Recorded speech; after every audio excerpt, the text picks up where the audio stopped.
అందరికీ నమస్కారం. త్వరలో రాబోతున్న మోగ్లీ చిత్రంలో ఒక మంచి పాట రాశాను. మంచి పాటతో పాటు చాలా కొత్త పాట రాశానంటే ఇంకా బాగుంటుంది. ఈ మోగ్లీ చిత్రంలో సందీప్ రాజ్ గారు నాకు ఒక సరికొత్త సందర్భం చెప్పారు. సవాల్ లాంటి సందర్భం అది. కాలభైరవ్ ఇచ్చిన బాణీకి ఒక చాలా చాలా చాలా అర్థవంతమైన పాట రాశాను. నాకు చాలా సంతృప్తిని, సంతోషాన్ని కలిగించిన పాట ఇది. కొత్తగా నన్ను నేను ఆవిష్కరించుకునే ప్రయత్నం చేశాను ఈ పాటలో.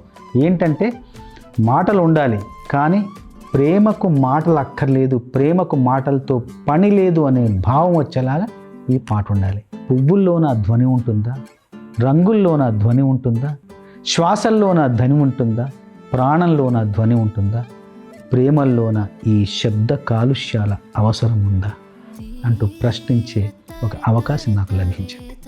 ఈ అవకాశం నాకు ఇచ్చిన సందీప్ గారికి, కాలభైరవ్కి మనస్ఫూర్తిగా ధన్యవాదాలు. అట్లాగే ఈ చిత్రాన్ని నిర్మించిన పీపుల్స్ మీడియా ఫ్యాక్టరీ వాళ్ళకి మనస్ఫూర్తిగా ధన్యవాదాలు.